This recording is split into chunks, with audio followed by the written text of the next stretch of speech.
hopefully answer some questions that I get pretty frequently of why don't you believe anymore?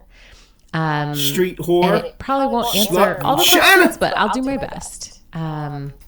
Street whore. If you are a deconstructed Christian listening, I was thinking to tell him to move, but it's not. It was my turn to move. And if you're a Christian listening to this, suck my slut. I really hope you can listen without jumping in to tell me what I did wrong and why it's my fault. I hope you can at least maybe get through the whole thing before you make comments like that. So, let me start at the beginning. I grew up in the 90s and early 2000s is when I was in school, in elementary school, and high school, and junior high, and I spent that time at church. I went to a Christian school for a while, although then I went back to public school. I did youth group and Sunday school and VBS, and my parents played in the team, and so I was just always at church. And it was absolutely, it felt like home to me. It felt like where I belonged. And even from a really young age, I took it really seriously. Like, okay, if you're telling me that what's really important in life is heaven and hell, and I need to go to heaven, okay, I'm not going to worry about any of this other stuff. Like, you told me this is the most important thing, and I'm going to live that way. And even in, first grade, I was still in a public school, and I literally held a Bible study on the playground at recess. And I remember witnessing to one of my best friends at the time and coming home in tears because in this one interaction, I had not convinced her that she needed to accept Jesus, and I was terrified that she was going to hell. As I got older, I think probably a lot of this will sound familiar to you if you grew up this way. So I was in a Presbyterian church. We were very evangelical, and so kind of all the things that go along with that. Purity culture, gender norms, that kind of stuff. And through high school and college, I was very much like the good girl. I didn't break rules. I didn't want to upset people. And I really took my relationship with God seriously. I used to keep a prayer journal, and every night I would write my prayers. And why did I it's hard looking through those now, and maybe I'll explain why at the end. But it was something that I felt strongly about, and particularly once I went to college, God was very real to me, and it was very relational, right? It wasn't, I think maybe I'm anticipating some of the comments I'm going to get from Christians saying that, oh, you just walked through the motions, or you were too legalistic. But no, it was a relationship, for sure. I remember walking around campus just kind of praying and thinking I was feeling God's presence, and God was part of my day to day. And all I wanted, especially as a college student, was to go be part of God's plan. I wanted to go do God's will. And, at the time I thought, well, maybe that was going to involve international missions. Maybe I'll make another video about that. I now feel very differently about international missions, but I can save that for perhaps another conversation. God damn it. And so my junior year, and then end of my sophomore year, and then the middle of my senior year of college, I took two international trips. One was to a rural area in South Africa, and Zambia. And I came back from those trips having had what I thought were these really big supernatural experiences. And I started hanging with a more charismatic kind of crowd of people who really believed in speaking in tongues, and they believed in miracles and prophecy. And I dove deeper and deeper into that. And I mean, even God was my whole life. God was a huge part of my life before that, but after those trips, God was really my whole life. And I was really just waiting for the pieces to kind of fall into place to whatever God wanted me to do. And I wasn't trying to do something worldly, very like prestigious. I wanted to be in God's plan. I remember reading Shane Claiborne's book, Irresistible Revolution, and I loved it. And I actually took a trip out to Philadelphia to go visit where his little community is. And they didn't have any space. Like if they would have, that's what I would have done after college. But nothing really fell into place. And so I was like, well, okay, I guess I'm going to go to grad school, because that was what I also was interested in. I liked research. So I got into a master's and PhD program and went to grad school. In grad school, I became even more devout. I really just wanted to spend time with God and make sure that, you know, I was in a place to hear his voice and be in his will. And I started getting more and more intense about it. I eventually kind of developed a habit that I would read the Bible and kind of pray and listen to worship music and just sort of be with God for 2 hours every day. And it wasn't because someone told me I had to, or like I felt like I had to do it. It was what I wanted to do. And I started fasting just to, again, make sure that my heart was like in the right place to hear from God. So all that takes us kind of to the middle of grad school. And during this time, my grandfather was sick with cancer. He had had cancer a long time, and he passed away when he was 90. And I wasn't like mad at God that he passed away, but my belief at the time was that he had not actually accepted Jesus as his Lord and Savior. Like he sort of kind of knew who Jesus was, but he was not saved. And I had witnessed to him. I had written him like a really cringy, now looking back, letter, because I knew he was dying, and I was terrified that if he doesn't have this moment of being saved, he's going to go to hell. And I was really sure that God was going to come through, and there's going to be a miracle, and it was all going to be okay. And then he died. And to my knowledge, nothing like that happened. And so there was kind of, I guess I could describe it as like the first domino falling, or like starting to pull a thread in a sweater. When he died, it felt like absolutely nonsense for this good, kind man to be sentenced to infinite suffering. Like, actually watching it happen felt like that's crazy. Like, that doesn't actually make any sense. And I feel like my brain kind of short-circuited a little bit. Like, I didn't know what to do with that. And so I started questioning some things. Like, okay, this doesn't make sense. Stupid machine. Right. What have I missed? Much. And, you know, for all the Bible study that I did, I thought, okay, do I have the wrong idea about hell? Like, did I get that wrong?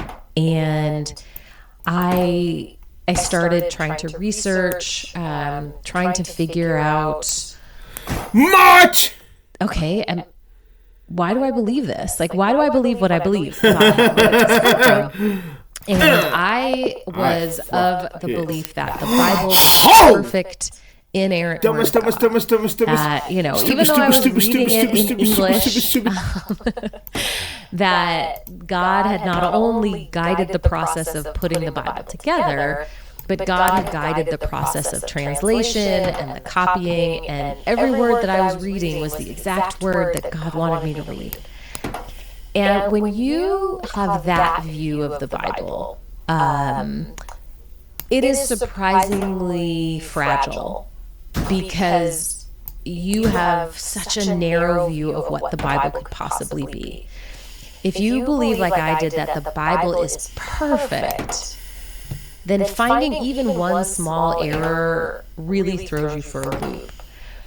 And I think a lot of the contradictions, that I am aware of or was even aware of at the time could be, I could kind of justify it in my mind, or maybe like put it in a box and not worry about it too much.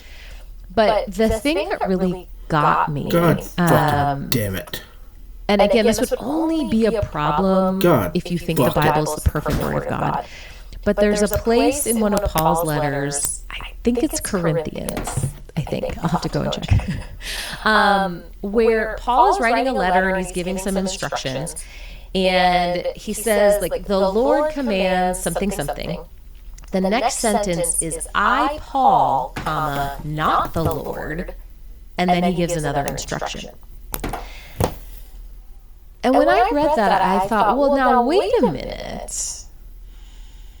This is Paul's own editorialized thoughts. I mean, the text right here says, I, Paul, not the Lord, say this. So if I believe these words, Paul is differentiating his own voice, which means Paul's words are in here, and these are not God's words. And that really, like, things started tumbling down for me at that point, because the only way I knew anything about God was because the Bible was his word, and I could go to the Bible for anything. But if Paul's thoughts are in there, that means it's possible that other writers just put their thoughts in there too. And if other writers put their thoughts in there, how am I to distinguish what is true and what isn't? And then when you look at things like, the Easter morning stories, when you put Matthew, Mark, Luke, and John, and you try to figure out the timeline of what happened and they don't match up, that feels different now. Well, okay, so God damn it. If this is just maybe some people's thoughts, like, are they wrong? Who actually got to the tomb first? And again, if you are viewing this just as like historic narrative, this is not that big of a deal. It's only this big of a deal if you think the Bible is the perfect word of God. Because here what you're holding is not perfect. And so I didn't know what to do with that, because if I can't trust even a little part of it, then I don't know if I can trust any of it. And then, okay, if the Bible isn't the word of God, what do I even believe? And why do I believe it? And so this process, this whole thing took about a year or so. So I am maybe like fast forwarding through it a little bit, but it took about a year. And, this whole time I am really struggling, because this belief is my whole life. This is my whole identity, my whole future. And I have lived my whole life not wanting to let God down. Like, I grew up believing I am a wretched person, and I am so lucky, blessed, that God decided to love me anyway. And I wanted to dedicate my life to trying to make him happy, because he loved me even though I don't deserve it. And when I flipped through those old journals that I had, it's so sad for me to read them now, because it's like every other entry is, God, I'm so sorry. I'm so sorry. I'm so sorry. And the things I was sorry for were like, I'm so sorry that I didn't think about you enough today, or that my heart wasn't always in the right place. Like, these are not major things, but it was, again, my entire identity was trying to make God happy. And that's also why it's it's frustrating when I hear Christians say things like, oh, you were just too prideful, or it was never really real to you. God damn it. If you only knew. And if you've deconstructed, I'm sure you can relate. So I have gone through this whole period for a long time. At that point, I was still involved in a church. I was singing on the worship team. I was teaching Sunday school and starting to not know what to do with it. And I remember one time after worship band practice, there was a guy who pulled me aside afterward. He was like, hey, how are you? Are you okay? Like, how's your walk with God going? And I just burst into tears. Because it was so heartbreaking. Like losing this was so heartbreaking. And there were no good answers. Like I remember talking with this guy who was very kind and lovely about it, but he heard my concerns and basically just said, well, you're majoring in the minors. Like all these things don't really matter that much. Just believe. Okay, but my brain doesn't work that way. Like I can't just fucking goddamn turn it off. Fucking whole fucking crushed. Don't think your belief system should make you do that. So I had been struggling a long time, and I remember walking into a bookstore, and I don't know, like a Barnes and Noble or something. And I'm going in there just to find another book. Maybe there's some other scholar that has something better to say. Maybe there's some other theologian that can help.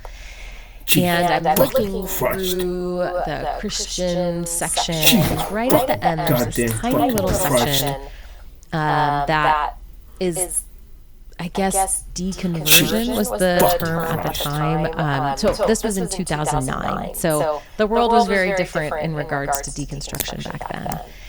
So it was just this little section of a couple like deconversion books, and I picked up one that I think it was Dan Barker, and it says something like from pastor to atheist or something. And the first thought that popped into my head was, oh, I don't have to do this anymore. Like I don't have to keep like trying to will myself to believe this when I'm starting to not believe in any of it anymore. And it was like this overwhelming sense of relief at the time. Different emotions followed after that, but in that moment it was relief of like, oh, I can stop trying so hard. And when I tell that story, I personally feel sensitive saying that, because that's the truth.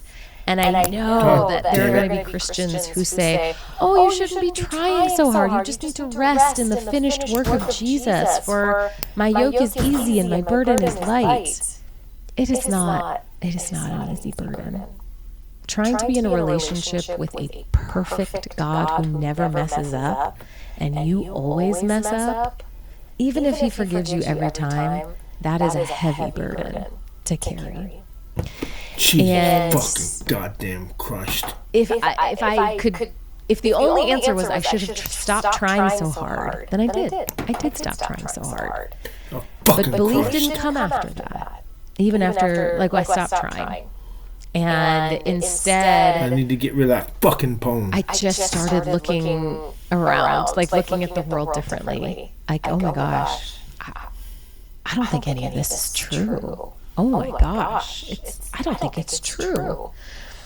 And it was then really heartbreaking too. Like I first felt relief, but then I felt so much grief. Jesus fucking goddamn because Christ. I didn't know who I was. I didn't know what I valued. I didn't know where I belonged. Like I couldn't keep going to church. You know, I couldn't. I definitely would not keep teaching Sunday school or being on the worship team. And when I tried to talk to my friends at church at the time, you know, no one was like mean to me or anything about it. Like they were kind. So I don't want that to God damn it come off that way. But it was like we couldn't be friends anymore because every time we hung out, all they wanted to do was try and fix me, and make me convert back. And it's really hard to maintain friendships when you feel like a project.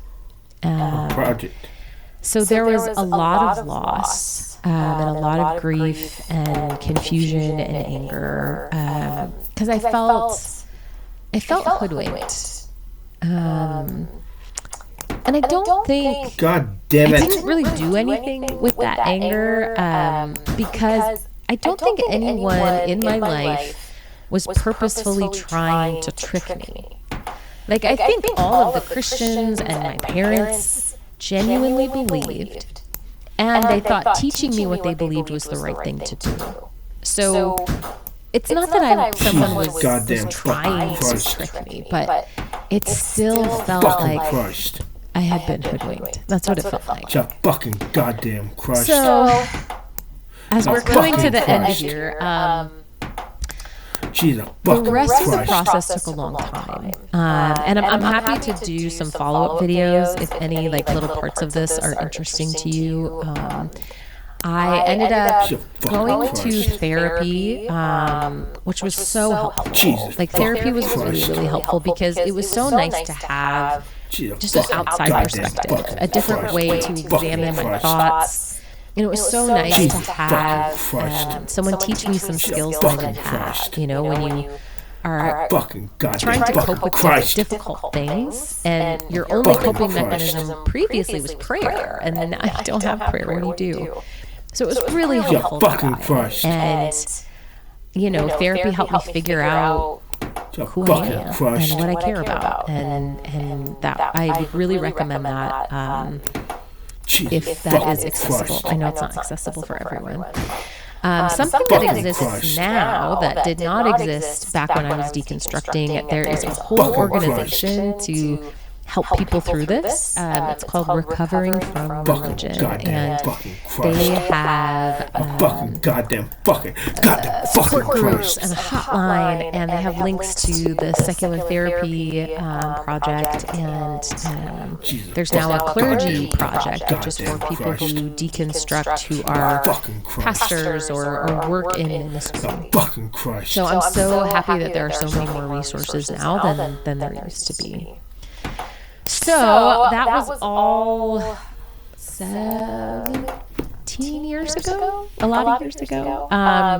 And I think what I'd want to leave you with is if you're going through this right now, I'm sorry, and it sucks, and it's really hard. But I do want to tell you that it gets better.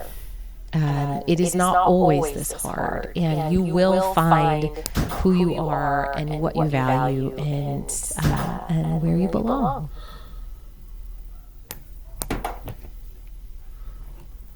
Shut the fuck up, bitch. 13-year-old Haley Dunn was growing up in the tiny town of Colorado City, Texas, a place with fewer than 4,000 residents, where, everybody pretty much knew everybody else. It was one of those close-knit communities where neighbors watched out for each other, and families had deep roots in town. Haley's dad, Clint, always described her as a tomboy who still loved sparkly, pretty things. Her mom, Billie Jean Dunn, said the thing she remembered most was Haley's laugh loud, contagious, impossible to forget. She was energetic, funny, and had this huge personality that naturally pulled people toward her. Friends said Haley never held back what she thought. She loved joking around, had a sharp sense of humor, and wasn't afraid to speak her mind. She cheered, played the saxophone, and was seriously competitive when it came to sports. By the 8th grade, she was already involved in volleyball, basketball, and softball, and she genuinely loved school, her teachers, and her friends. After her parents split up when she was around 10 years old, Haley and her older brother David moved in with their mother and her boyfriend, Sean Adkins, on Chestnut Street. Even after the divorce, though, Haley stayed incredibly close to her dad. Clint lived just across the street, and she'd stop by almost every single day, sometimes before school, just to say hi. Sometimes for dinner, sometimes for no reason at all, other than wanting to spend time with him. Christmas Day in 2010 seemed completely normal.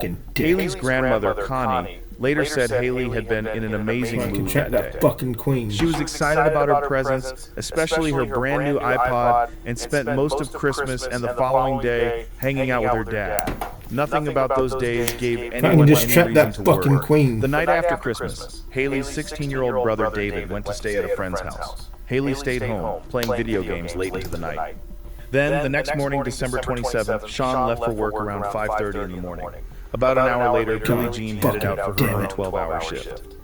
Before leaving, she checked on Haley and said she was still fast asleep in bed. Move, slut. Perfectly normal. Move, Billie slut. figured Haley would spend the day at home alone until she eventually wandered over to Clint's house like she usually did. She even left her cell phone behind so the kids could use it if they needed anything. Meanwhile, Sean claimed he arrived at work in Snyder around 6 in the morning, got into a huge argument with his boss almost immediately, quit on the spot, then drove to his mother's house in Big Spring before returning to Colorado City later that afternoon. But something felt off almost immediately. Clint was used to seeing his daughter every day, and on December 27th, she never came by. No knock at the door, no quick visit, nothing. Hours passed, and he still hadn't heard from her. Around 2 in the afternoon, a text message was sent from the cell phone left at the house with one of Haley's friends. It simply read, "Why, what you doing?" The friend never replied. Later that evening, Sean picked Billie up from work. When they got home, Billie realized Haley wasn't there. She asked Sean if he'd seen her, and he casually told her Haley had walked to her father's house before supposedly deciding to spend the night with her friend Mary Beth. There was just one problem with that story. Clint said Haley had never shown up.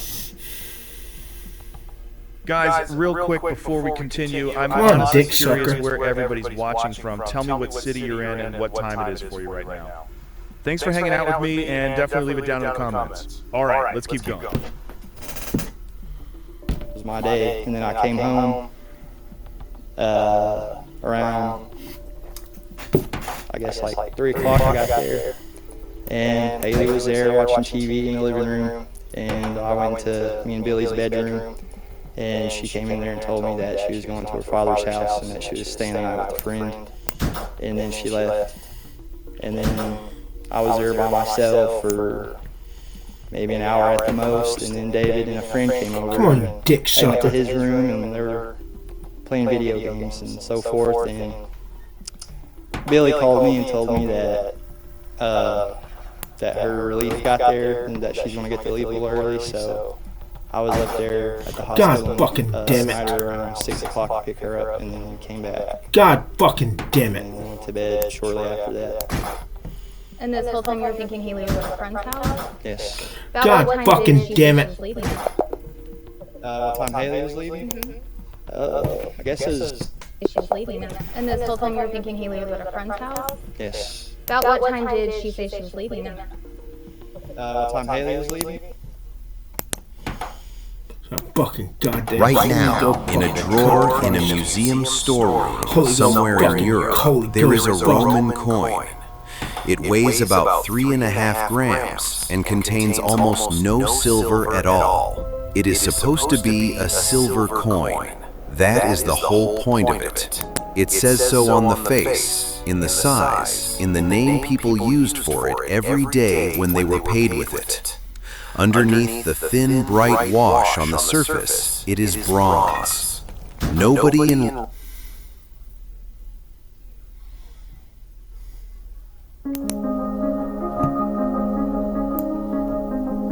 God damn it.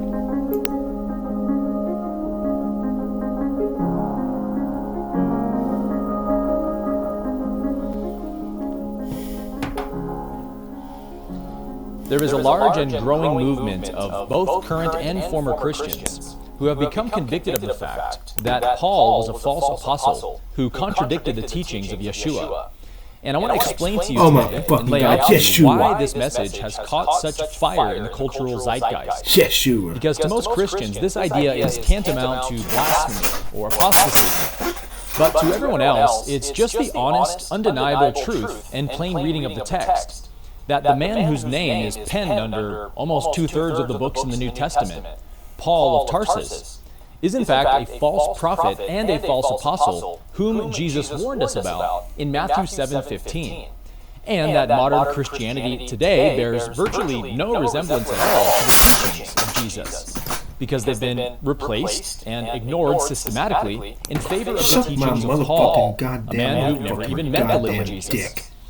So if you're a traditional Christian and watching this, I'm sure you've got all kinds of rebuttals ready in the chamber.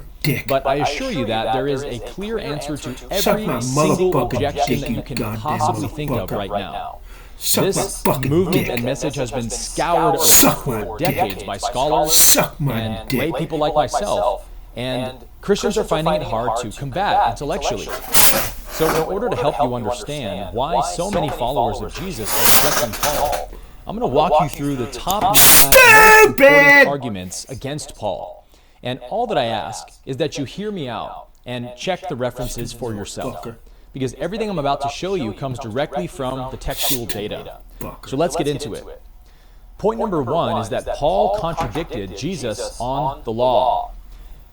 Modern Christianity says that you can't be saved by works of the law, but you are saved by faith alone, or saved by grace through faith alone, because that's what Paul taught. But did you know that Jesus absolutely taught that keeping the commandments of God is essential to salvation? When the rich young ruler comes to Jesus and asks, "Good master, what must I do to inherit eternal life?" Okay, this is the question. Savior, how do I get to heaven when I die? And you're going to notice that Jesus doesn't say, "Confess me as your Lord and Savior and believe in my death and resurrection." He looks at the man and says, "Keep the commandments." And John, So it is impossible to overstate the significance of this.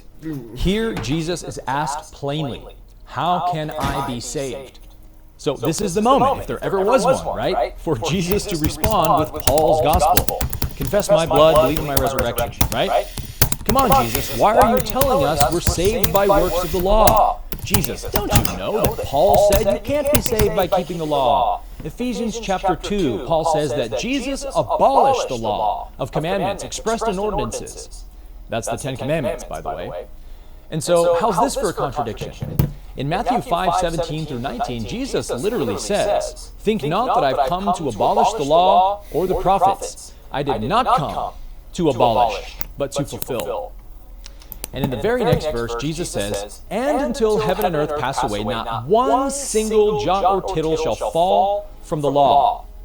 And then, just in case Jesus still hasn't made the point clear enough for Paul, he also says, in all three synoptic gospels, "Heaven and earth will pass away, but my words will never pass away." So how do we square that with the dispensationalists who defend Paul by saying, "Well, it's true that it looks like Jesus is flatly contradicting Paul here, but that's because Jesus was speaking under an old covenant. And when he died on the cross, that old law was abolished and done away with. And now we're under the new covenant of grace." The only problem with that is Jesus says, "My words will never pass away." Come on, you slant-eyed slut. Paul. See, it's only Paul where Christians get any of these ideas from. Remove Paul, and the entire framework of Christianity as we know it is deleted. So can you see why so many Christians find this to be problematic? And to this, most Christians would probably argue, well, yes, of course, Jesus didn't tell people to believe in his death and resurrection before he died because he hadn't died yet. Everything changed after Jesus resurrected, and the law then passed away. But again, check out what Jesus says in Matthew 28:19-20. Damn it. After Jesus rises from the dead, he says, "Go and make disciples of all the nations, teaching them to obey all things I commanded you." No mention of confessing him as Lord and Savior. And again, this is the post-resurrection Jesus saying this. This is after the cross. So Jesus is still telling his disciples to teach everything he commanded them. And then in Luke's account, we have a similar story, where Jesus tells his disciples to go to all the nations and preach repentance for the forgiveness of sins. Not one whisper or mention of blood atonement or confession or theological creeds. And Jesus also said, "Whoever therefore breaks one of these least commandments and teaches others to do so shall be called least in the kingdom of heaven." Now, Paul literally told his congregants to curse anyone who disagrees with his gospel.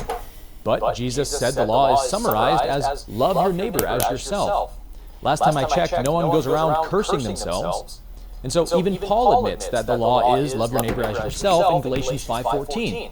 Jesus taught us not to curse anyone, not to call our brother a fool, or we will be in danger of the fires of Gehenna. And his brother James said the same thing. Can blessing and cursing flow from the same stream? Paul even goes so far with his curse maxing that he mentions it twice in the same passage, in case you missed it the first time, and he adds an exclamation point on the second one by saying that even if an angel of the Lord descends from the throne room of heaven and preaches to you a different gospel that I preached, let that angel be accursed. I mean, this is like problemception. We're stacking problems inside of problems at this point. Because not only is Paul's admonition for cursing others hugely problematic when you square it up to the teachings of Jesus, but Paul continually calls it my gospel, my gospel. And he brags that he did not learn his gospel from the disciples of Jesus. Does that sound like a problem to anyone else? Well, Paul doesn't seem to think so. He brags to the Galatians as he mocks the disciples of those so-called pillars. Whatever they were makes no difference to me. God is no respecter of persons. Are they a servant of Christ? So am I. I even more so. Reading these passages from Paul is like being slapped across the face with red flags over and over again. Which is why I like to say, more Paul, more problems. The more you study Paul in depth, the more problems you find. And I've been doing it for over a decade now, and I'm still finding new problems with Paul. And I'm not even looking for them. I'm just reading Paul to understand him better, even at a master's degree level. And my professors are pointing out problems with Paul to me that I haven't even found yet. This is a widespread subject in biblical scholarship. This is not some fringe idea that's just now taking to the internet. Now, the typical Christian argument against this idea that Jesus taught a works-based gospel is usually something like, well, see, you just want to feel like you can earn your salvation on your own merits. It's just your own pride that wants to be saved by good works. But I would respond by asking you, are we really expected to believe that the only reason someone would want to do a good work is so they can earn their salvation pridefully and feel puffed up about it? In other words, nobody wants to do good works simply to glorify their Father in heaven, as Jesus said. You can't keep the commandments of Jesus simply because you love Jesus. No, apparently you only do good works because you're puffed up with pride and you just want to earn your salvation. It's a pretty weak counter-argument if you ask me. Because modern Christianity literally teaches that you can earn your salvation by confessing this Nicene Creed and believing in these specific theological tenets, such as the death, burial, and resurrection of Jesus. Confess these creeds, have this whimsical theological assent in your mind, you've punched your ticket to paradise, my friend. Welcome to Christianity. Because we're saved by faith alone, right? Apart from works. That's what Paul said. But again, in Matthew 7:21, Jesus says, not everybody who calls me Lord, Lord will enter the kingdom of heaven, but only the one who does, that's good works, my friend, the will of my Father in heaven. Jesus explicitly taught us that we will be judged by our works, not by our beliefs, because works are the only way to know what someone actually believes. You can say you believe something all day long. How you actually live shows what you really believe. So we're not judged by our beliefs, or by our prophecies, or our signs and wonders. We are judged by how we treat others, which is the entire law of God in one commandment. Love God, love your neighbor as yourself. The entire book of Revelation, for crying out loud, is about Jesus judging humanity according to their works. It's truly crazy that so many Christians have missed it, isn't it? Good works is the entire theme of Jesus' gospel, and yet we are somehow continually gaslit as if we're reading it into the text or making it up. Quite literally every parable is at the core about some kind of good work or integrity or righteousness. Not a single one of Jesus' parables has anything to do with what somebody believed in their brain. So, in all of Jesus' admonitions and parables, it's clear over and over again. Come on, get that pussy-ass knight out of here. Those who do evil are thrown out of heaven. And Jesus says this directly 5 times in the New Testament. Jesus directly states that he will judge everyone according to their works. And Jesus rebukes people for thinking they can just call him Lord and Savior and be justified before God. secular scholars unanimously agree that Jesus taught a works-based gospel about keeping the commandments, keeping the Torah. But Christianity actually teaches that a works-based gospel is evil and will send you straight to hell because you're trying to earn your salvation, right? Our pastors in Sunday school, our teachers, our parents even, have gravely misled us into believing the doctrines of men over the commandments of Jesus. Specifically, the doctrines of a man named Paul, who never walked with Jesus during his ministry, and later Catholic Church fathers who adopted Paul's gospel. And that brings us to our second contradiction between Paul and Jesus on the topic of eating meat sacrificed to idols. This one should trouble anyone who considers themselves a follower of Jesus, because in Acts chapter 15, James, the brother of Jesus and the leader of the Jerusalem church, issues a decree to the Gentile converts in front of Paul. And one of the primary commands in that decree is to abstain from things sacrificed to idols. That's a direct commandment from the appointed leader of Jesus to Paul. Now, what does Paul do? Well, in 1 Corinthians chapter 8 through 10, Paul teaches that eating meat sacrificed to idols isn't wrong and it doesn't matter. He says the only people who have a problem with it are those who are weak in the faith. Looking at you, James. So according to Paul, James, the brother and appointed successor of Jesus, was weak in the faith. Paul dismisses the very commandment that James and the apostles issued to him in Acts chapter 15. He says, you don't have to make those Gentiles get circumcised. They don't have to keep every single liturgical law in the Torah. But here is the one thing they must not do. Do not eat meat sacrificed to idols. And Paul writes later, it doesn't matter. You can do it if you want, or you don't have to do it. It makes no difference. Now, Jesus, the risen, glorified Christ, also specifically condemned eating meat sacrificed to idols. He calls it the doctrine of Balaam, and he rebukes the churches that tolerate it in Revelation chapter 2. Yet, Paul says that it's fine. And this is why many scholars look at the book of Revelation as a refutation of Paul's theology, because it contains zero Pauline theology within it, and directly refutes most of the tenets of Pauline theology at one point or another. For example, Paul refers to his own gospel as the deep things of God. And Jesus, in that very same chapter in Revelation, refers to these false teachings infiltrating the church as the deep things of Satan. I'll let you draw your own conclusions from that one.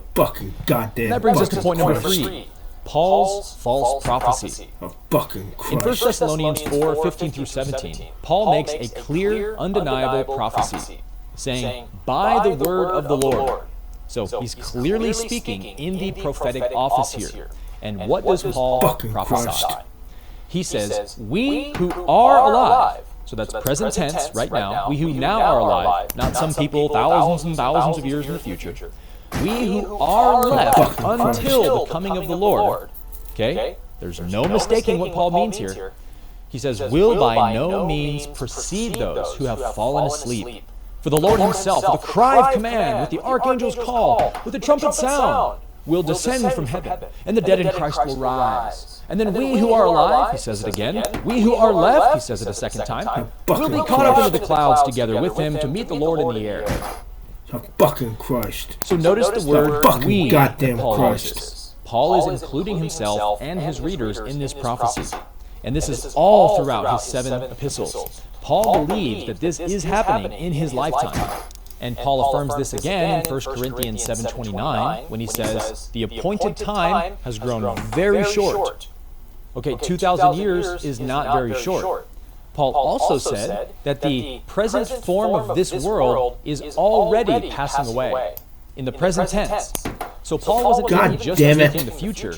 He was saying to his readers that this event I'm describing, where the old world passes away, and this new spiritual world, this pneumatic world under Platonic philosophy that Paul's describing, that world, it's already happening. It's already beginning, and the old world is already passing away. The appointed time is growing very short. Paul was emphatic about this. Paul genuinely believed and taught his churches that Jesus was returning within their generation, and that they would physically witness it.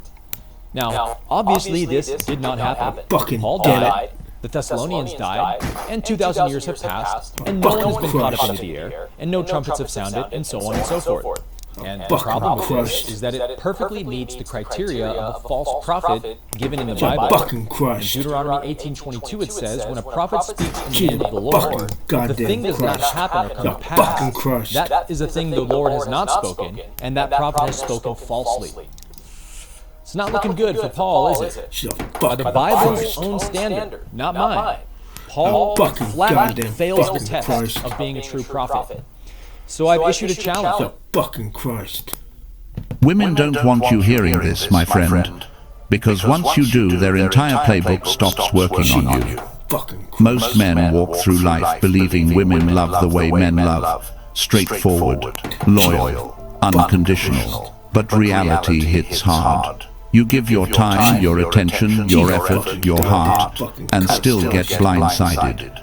One day she's sweet, warm, leaning into you. The next, she's cold, distant, or acting like you're an inconvenience. And you're left wondering, what suddenly changed? You replay every word. You question your value. You think you did something wrong. But here's the truth. Nobody tells men nothing went wrong. You just bumped into female nature, unfiltered, unromantic, and brutally honest. Men suffer not because women are bad, but because men misunderstand the rules of the game.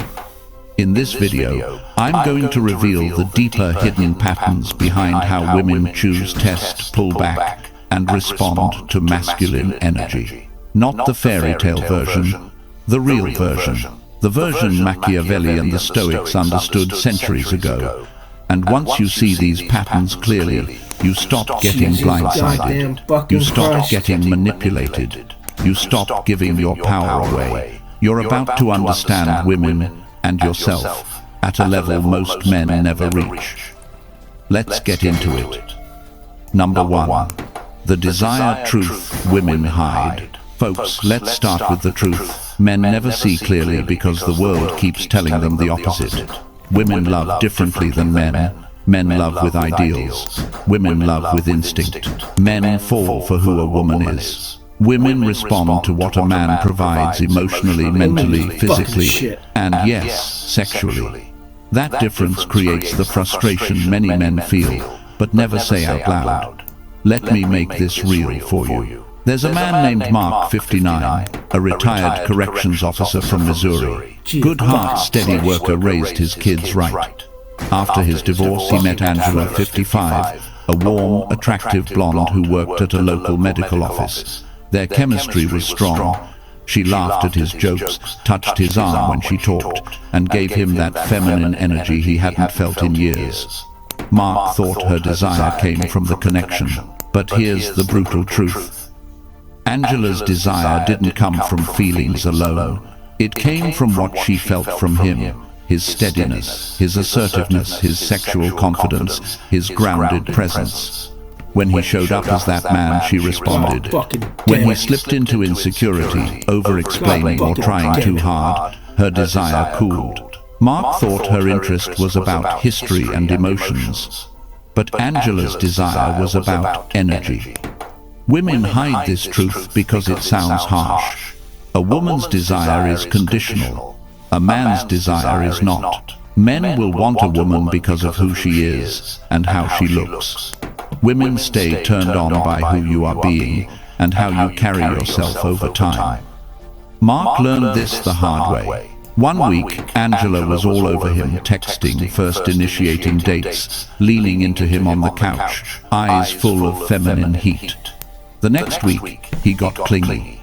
He overthought her pauses.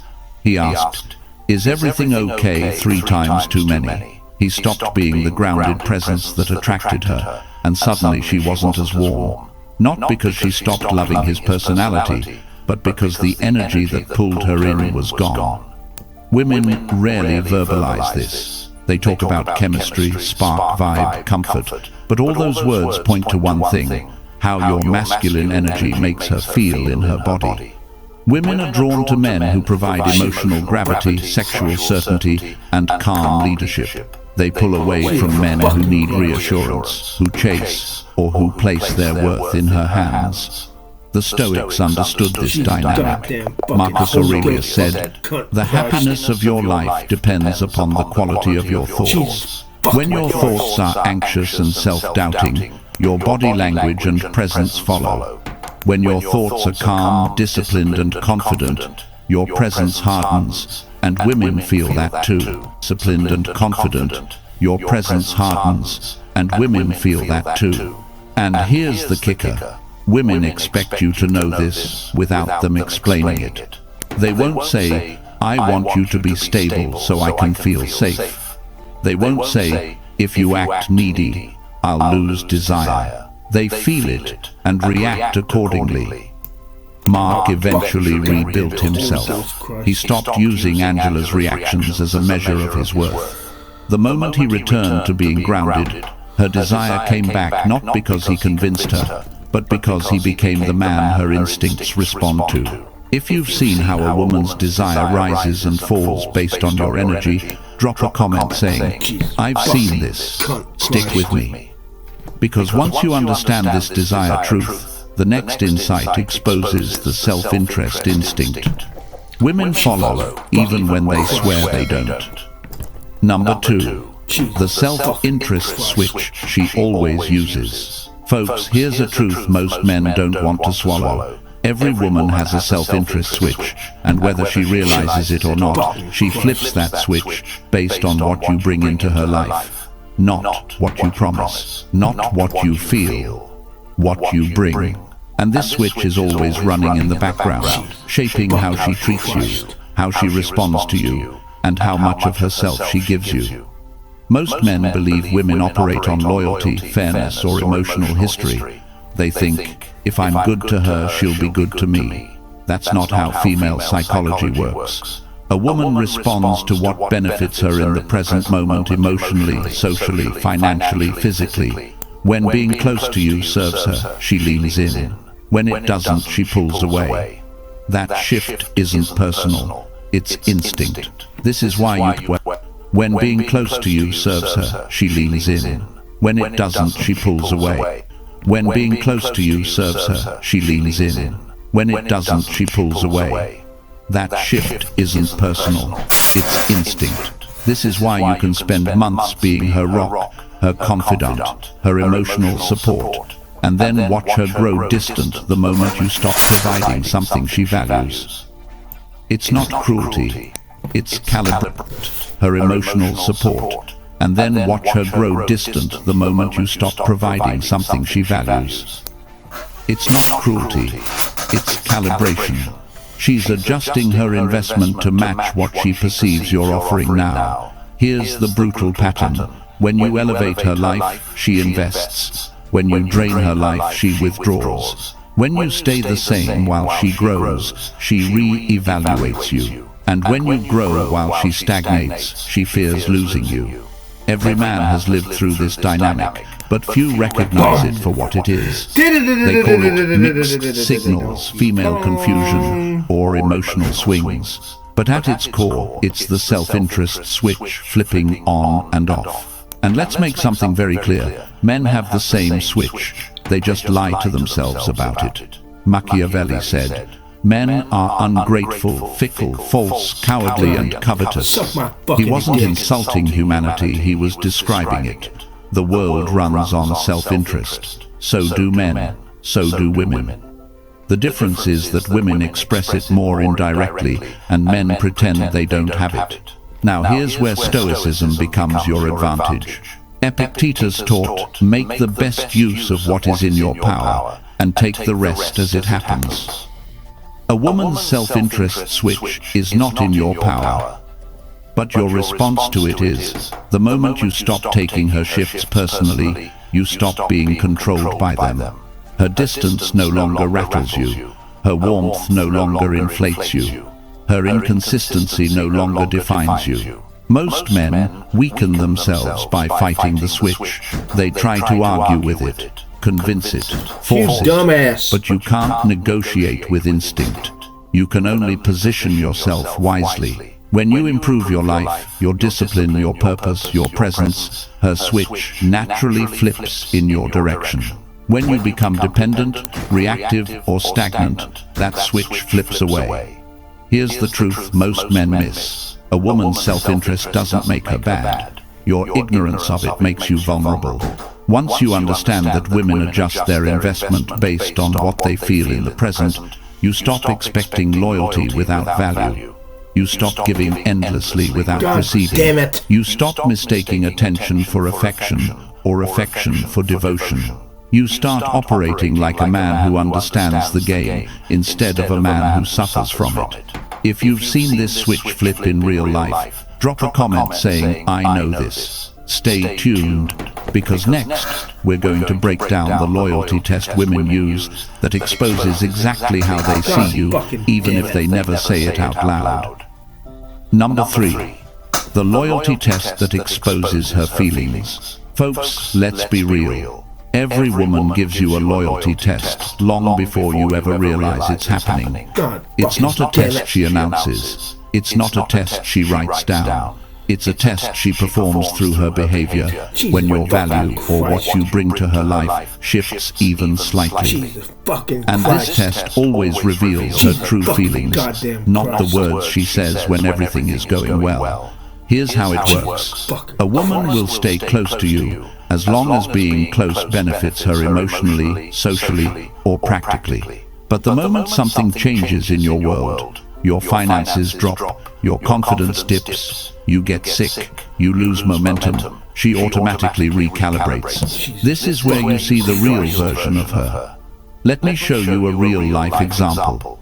There's a man named Thomas, 58, a former firefighter from North Carolina. Strong, dependable, yet recently divorced. After several years alone, he began dating a woman named Valerie, 52, a lively brunette who owned a small bakery. At first, everything was effortless. She loved his stories, admired his strength, and said things like, "You make me feel safe." She soaked in his masculine steadiness because it made her feel grounded. Then, Thomas had a shoulder injury that put him out of work for months. His mood dipped, his energy dropped. He wasn't the same steady presence she first attached herself to. And that's when Valerie's loyalty test began, not through words, but through distance. She called less. She checked in less. She stopped bringing him food from her bakery.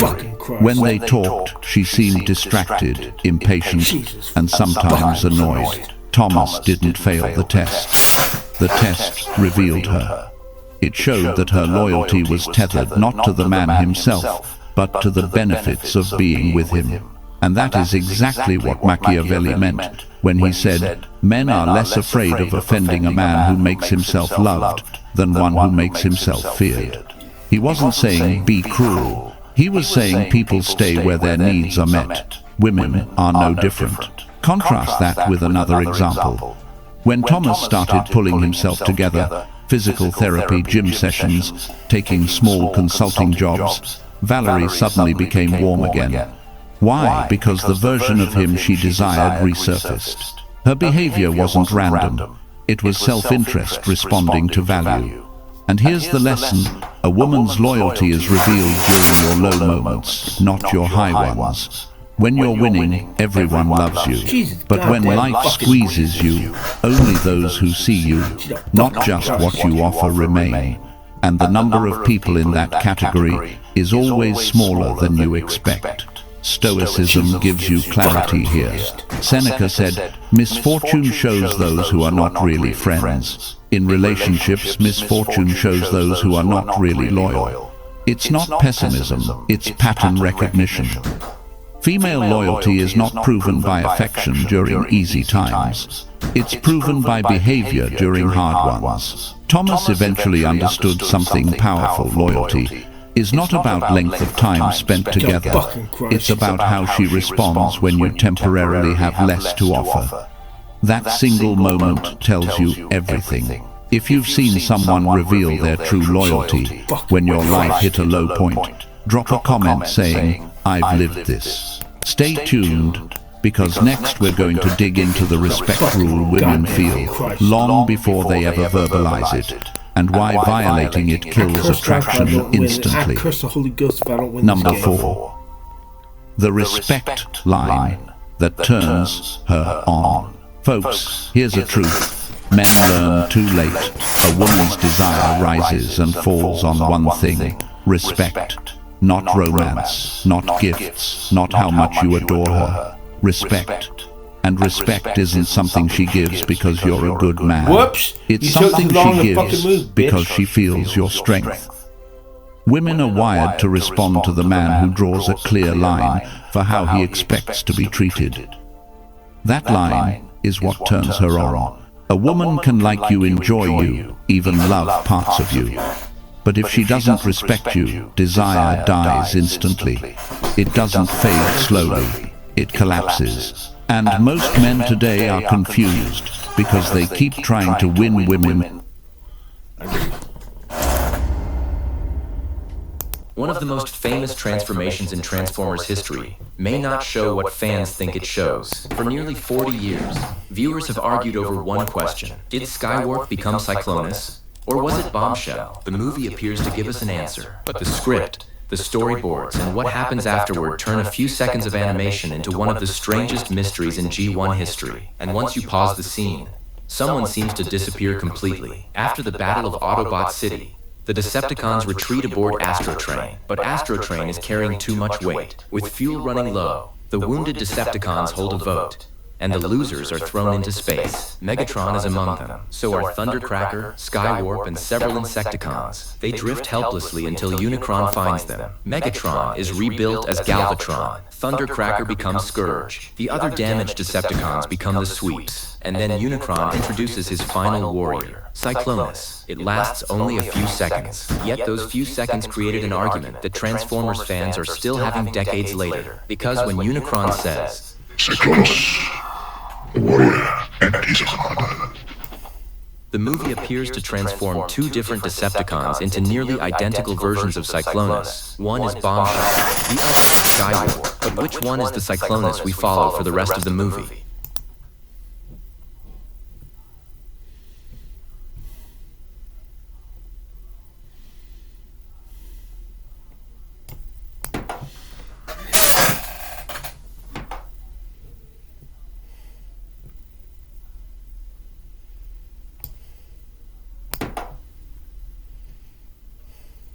Jesus fucking Christ.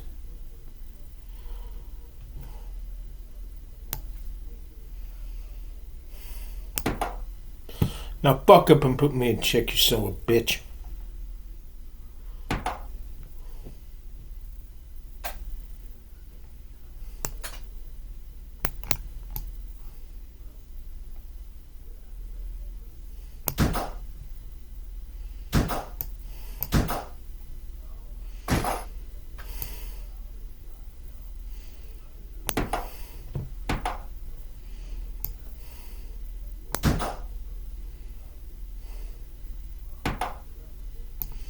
God damn it.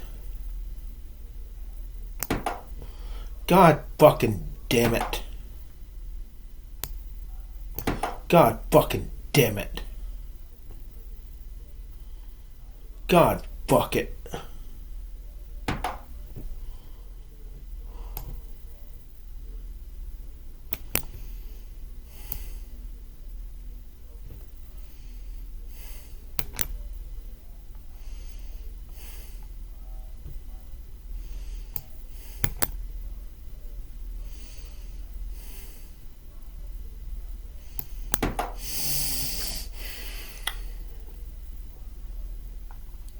Jesus fucking Christ.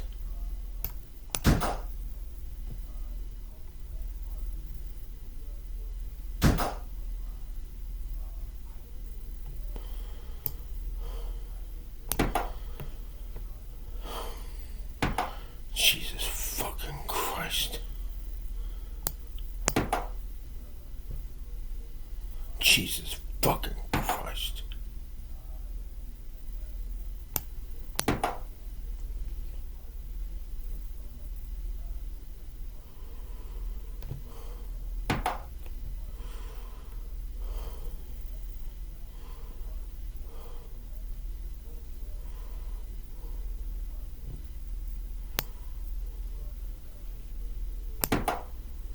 Jesus fucking Christ.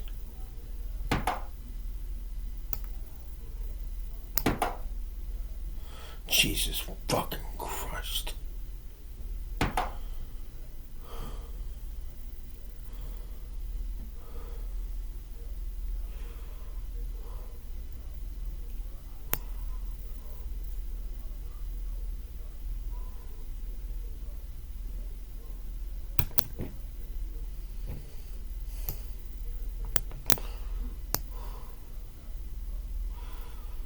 Jesus fucking Christ.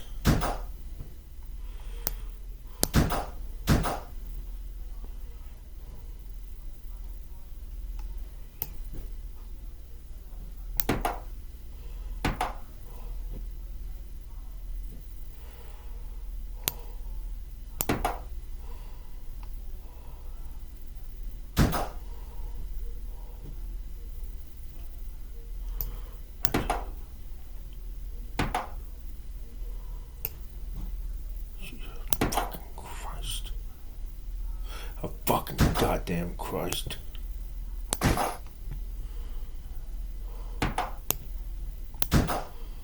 Jesus fucking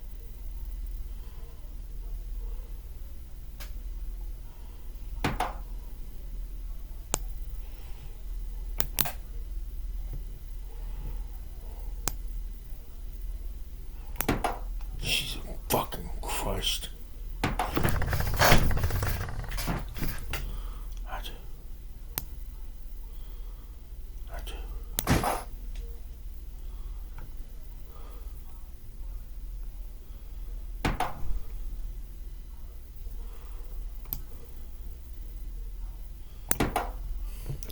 Jesus fucking Christ.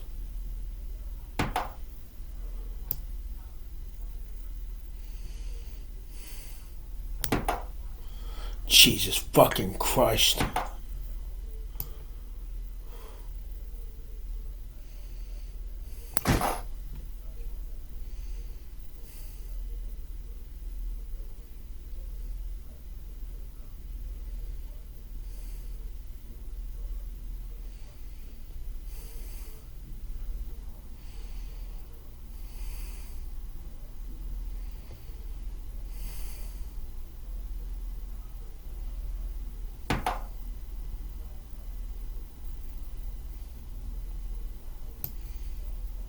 Get that goddamn rook out of here, you son of a bitch.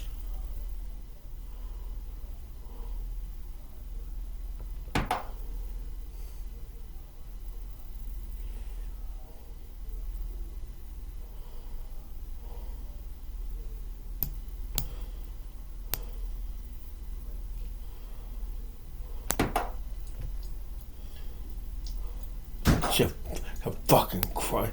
A fucking goddamn Christ.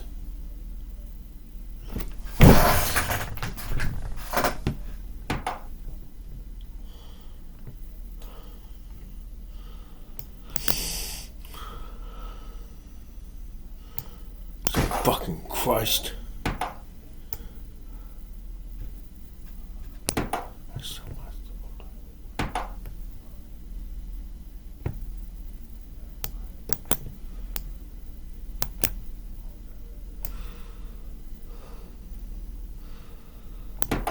Jesus fucking Christ.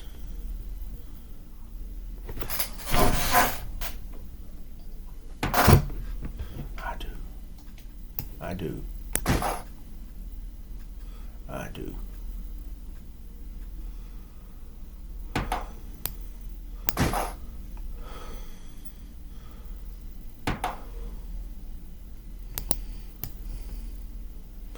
Get that goddamn king the fuck out of here.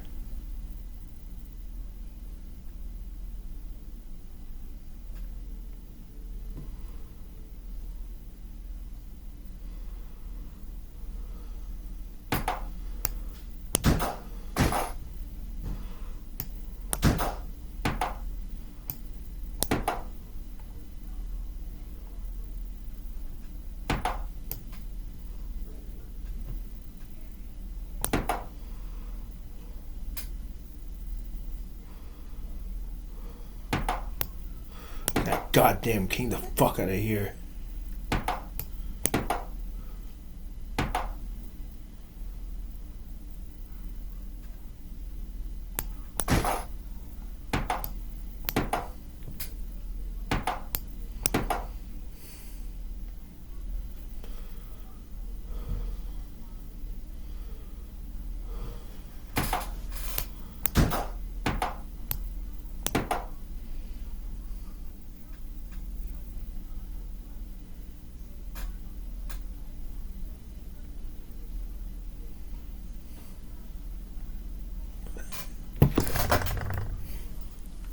Slow ass bitch.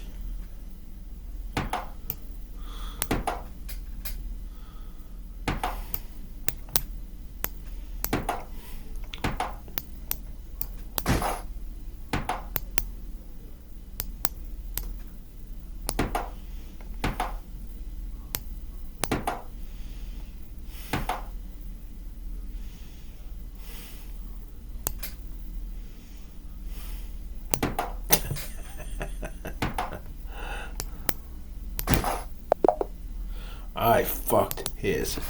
Oh, dumbass. He swallowed defeat out of the jaws of victory, so bitch.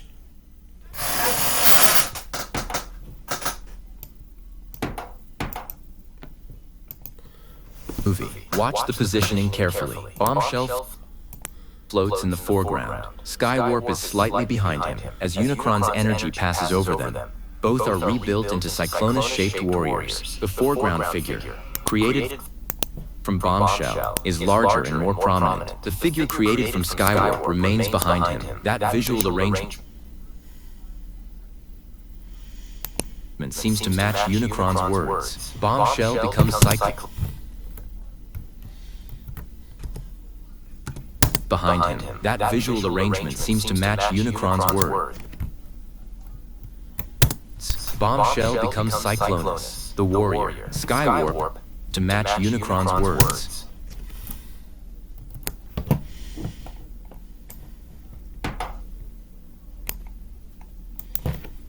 Bombshell becomes Cyclonus, the warrior. Skywarp becomes part of his armada. If we judge the scene only by what appears on screen, Bombshell has the strongest claim. He occupies the hero position in the shot. He is visually presented as the primary transformation. Skywarp appears to become the subordinate copy. Later adaptations have sometimes followed that exact interpretation. Appears to become the subordinate copy. Later adaptations have sometimes followed that exact interpretation, showing Bombshell as Cyclone. Later adaptations have sometimes followed that exact interpretation to become the subordinate copy. Later adaptations have sometimes followed that exact interpretation, showing Bombshell as Cyclonus and Skywarp as the second Cyclonus-like member of the Armada. Case closed. At least, it should be. But almost immediately, the movie creates another problem. Unicron does not simply announce Cyclonus. He announces Cyclonus and his Armada. That should mean Cyclonus commands a group of similar warriors, much like Scourge commands the sweeps. Yet after the transformation sequence, Cyclonus' supposed armada effectively disappears. Galvatron later travels with Cyclonus, Scourge, and the sweeps, but there is no obvious second Cyclonus standing beside them. There is no named armada character. There is no squadron of Cyclonus warriors operating throughout Season 3. There is simply Cyclonus, one warrior, one jet, one loyal second-in-command. The additional figure created from Skywarp is never given a meaningful role in the finished cartoon. Some interpretations suggest that this second Cyclonus may briefly appear among Galvatron's forces and then vanish during the later fighting, but the movie never stops to explain his fate. The Armada is introduced and almost instantly forgotten, and that missing character is one reason many fans reject the obvious visual answer. Even though Bombshell is positioned as the main Cyclonus on screen, Skywarp feels like the more natural choice. Megatron becomes Galvatron. Thundercracker becomes Scourge. So it seems fitting that the remaining original Seeker, Skywarp, would become Cyclonus. That creates a clean progression. Megatron becomes Galvatron. Thundercracker becomes Scourge. Skywarp becomes Cyclonus. 3 familiar Decepticons reborn as Unicron's 3 most important warriors. It feels deliberate. It also matches their roles more neatly.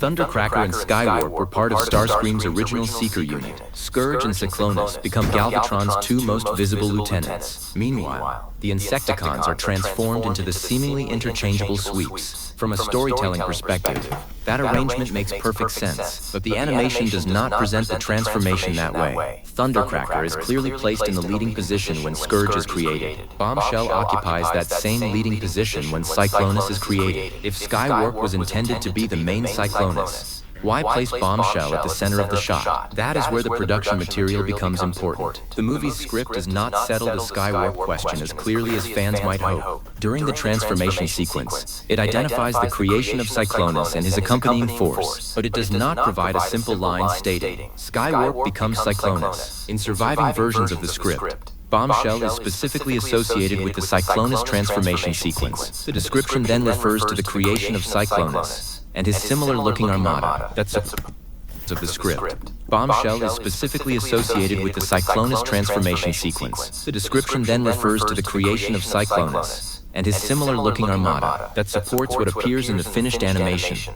Bombshell becomes the primary Cyclonus, while another Decepticon becomes part of the accompanying force. Then there are the storyboards. In storyboard material for the sequence, Bombshell is the character depicted in the Cyclonus transformation shot. Skywarp is not even present in the equivalent image. He appears to have been added later when the finished scene expanded the idea of Cyclonus having an armada. That makes the production evidence difficult to ignore. The foreground figure was not accidentally colored like Bombshell. Bombshell appears to have been intentionally selected for that position before the final animation was completed. So, based on the movie's visuals and surviving production material, the answer seems to be, but that still does not explain everything. The 1986 movie is filled with continuity complications. Several characters who appear to be transformed by Unicron can later be seen again, or appear to be seen again in crowd scenes. The Insecticons are especially troublesome because the cartoon had already established that they could create clones. That gives fans a convenient explanation. Perhaps the injured Insecticons thrown from Astrotrain were only clones. Perhaps the originals remained alive elsewhere. Perhaps one Bombshell became Cyclonus, while another Bombshell continued appearing with the Decepticons. That explanation is possible within the strange logic of G1, but the movie never states it.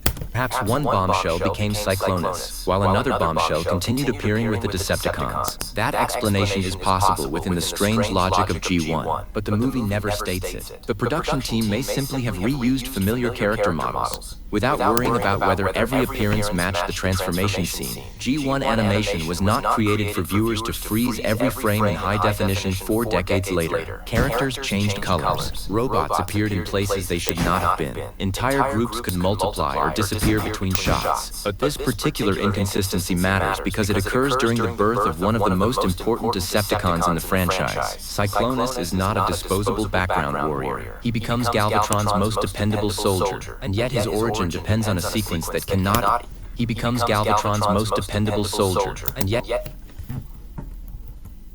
his origin depends on a sequence that cannot even keep track of his supposed armada. There is another possibility. Perhaps asking which old Decepticon became Cyclonus misses the point. Galvatron clearly remembers being Megatron. His personality, ambition, and hatred of Starscream remain intact, but Cyclonus does not behave much like either Scott. Misses the point. Galvatron clearly remembers being Megatron. His personality, ambition, and hatred of Starscream remain intact, but Cyclonus does not behave much like either Skywarp or Bombshell. Skywarp was powerful, but often portrayed as simple-minded and dependent on stronger leaders. Bombshell was manipulative, treacherous, and fascinated by controlling minds. Cyclonus is different. He is disciplined, honorable by Decepticon standards, intelligent, and almost fanatically loyal to Galvatron. He sometimes appears less like an upgraded version of an existing Decepticon, and more like an entirely new personality created by Unicron. That possibility is supported by descriptions presenting Cyclonus as a being constructed from the remains or components of multiple Decepticons, rather than as one old warrior simply placed inside a new body. Under that interpretation, Bombshell and Skywarp are only raw material. Neither one truly survives. Cyclonus is Cyclonus, a new mind, new identity, a warrior assembled from the remains of the old Decepticon army. That would explain why he has so little in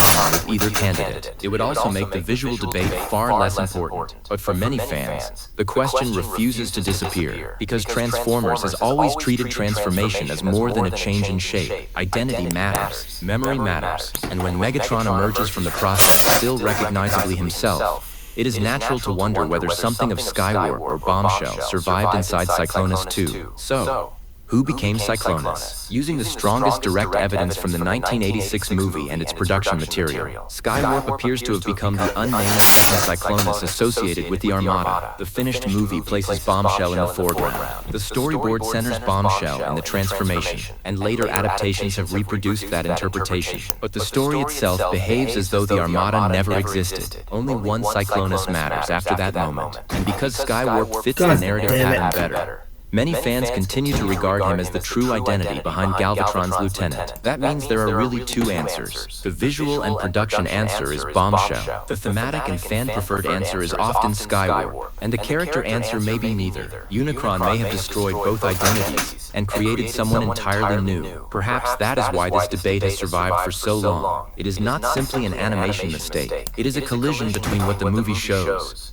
what the story seems to imply, and what fans believe makes the most sense. Bombshell occupies the transformation shot, Skywarp fits the role, and Cyclonus behaves like neither of them. So now the decision belongs to you. Was Cyclonus created from Bombshell? Was he really Skywarp? Or did both Decepticons die in space, leaving behind a warrior with no true past at all? Tell me which answer you accept, and why. Because after almost 40 years, this may be one Transformers mystery the fandom will never completely agree on. Subscribe, join the community, and share your thoughts on this Transformer journey.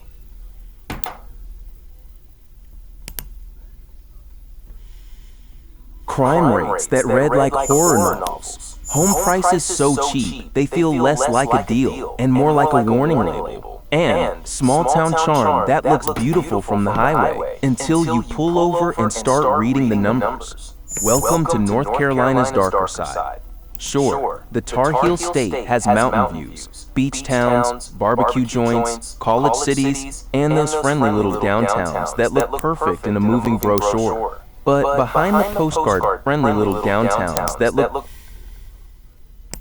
perfect in a moving brochure. But behind the postcard pictures, some towns are fighting crime, poverty, unemployment, weak schools, flooding, and economic decline so deep that moving there can feel less like a fresh start and more like a daily gamble. But here is the twist. Every town on this list is hiding something. A military legend, a textile empire, a solar eclipse the whole country came to watch, a Pulitzer Prize, a jazz icon, a racetrack that once shook the South, and one of the most important Native American communities in America. So today, we are counting down 10 North Carolina towns nobody warns you about. The history is real. The struggle is real too. Hit the like button, subscribe to the channel, and tap the notification bell, because by the time we get to number 1, there is a very good chance you will want to come back and use this video as a moving checklist later. Grab your moving checklist, maybe a security camera brochure, and let's get started. Damn it. Dunn sits right along Interstate 95, about halfway between Raleigh and Fayetteville. On paper, that location should be a gift. I-95 is one of the busiest north-south corridors in America. Thousands of cars, trucks, travelers, and businesses pass through this area every single day. A town sitting there should be a logistics goldmine. But Dunn is proof that location alone does not save a place. The town has struggled with crime, low school funding, and economic pressure. Locals will tell you drugs are a real problem. The downtown that should be collecting money from all that highway traffic often feels like a place people drive past instead of a place people stop. And that is the painful part, because Dunn used to matter a lot. Dunn is the hometown of General William C. Lee. If you do not know the name, you know what he helped build. He is known as the father of the American Airborne. The paratroopers who jumped into Normandy on D-Day were shaped by the airborne doctrine he helped create. There is a museum in Dunn dedicated to him right now. Think about that. This small North Carolina town helped produce one of the minds behind one of the most famous military operations in history. So when you look at Dunn, do not just see a struggling town off I-95. See a place that once gave America a military legend and is still trying to find its next chapter. But for anyone thinking about moving there, the warning is simple. When a town stops investing in schools, when crime hangs around, and when opportunity feels thin, cheap living can become expensive fast. Now we go north, right up near the Virginia line. The city is called Eden, which sounds peaceful, almost perfect. But the name might be the cruelest joke in this whole countdown. Eden has some of the lowest income numbers in North Carolina. Crime sits high, home prices are low, and for people scrolling real estate listings late at night, that can look tempting. A cheap house, a quiet town, a slower pace of life. But cheap is not always a blessing. Sometimes cheap is the market whispering. Ask why. And Eden has a very clear why. This city was created in 1967 by merging three separate mill villages, Leakesville, Spray, and Draper. These places were built around textiles. The river ran through them. The mills powered them. Jobs came from carpet, fabric, and manufacturing. Eden was once tied to big textile names like Fieldcrest and Karastan. These were not small-town hobbies. These were companies that put products in homes all across America. Then the textile industry left, and when the mills left, they did not just take jobs. They took the reason the whole town had been built around. That is the story under the crime numbers. That is the story under the low home prices. Eden is what happens when a town builds its entire life around one industry, and that industry packs up and disappears. So yes, the houses may look affordable, but if jobs are weak, wages are low, and crime is high, affordability starts to look less like opportunity and more like exposure. I'm gonna fucking be careful, dumbass. Take Route 74 south out of Charlotte, and eventually you reach Anson County. There sits Wadesboro. There goes At first glance, it does not look like the kind of place that would scare anyone. Small town streets, quiet corners, a rural pace of life. But the numbers tell a different story. Wadesboro has long carried a reputation for crime, economic struggle, and limited opportunity. For a town this size, the safety concerns are hard to ignore. This is the kind of place where the map may look calm, but the statistics make you sit up straight. And yet, Wadesboro has one of the most surprising stories on this entire list. In the year 1900, the United States government and some of the nation's top astronomers needed the perfect place to observe a total solar eclipse. They studied the path.